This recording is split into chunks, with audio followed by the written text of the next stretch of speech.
Pagbebenta ng buko at pakwan, kumikitang kabuhayan ngayong mainit ang panahon. Silipin sa report.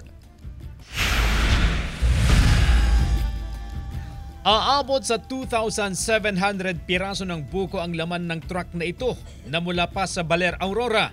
2 beses daw sa kada linggo kung magbiyahe ng buko si Ken mula Aurora at dinadala sa Pangasinan.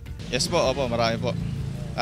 Katunayan po, sobrang rami po. Marami na rin po mga tracking na bumabiyahe rin po rito sa Pangasinan. Ibinabagsak ang mga buko sa iba't ibang bahagi ng Calasiao at Dagupan City. Kabilang ang pwesto ni Ray sa Barangay Nalsian, Calasiao. 15 years na raw siyang nagnenegosyo ng buko. 6 na buko cart sa Calasiao ang kanyang sinusuplayan. Tumaas daw ang demand ng buko ngayon. Mas kumikita ngayon kasi medyo mainit ang panahon. 35 pesos ang kada piraso ng buko. 10 pesos per cup naman ang malamig na buko juice na masarap inumin to beat the heat. Isa sa regular na customer si Ian na hindi lang daw para maibsan ang init kundi para sa kanyang kalusugan.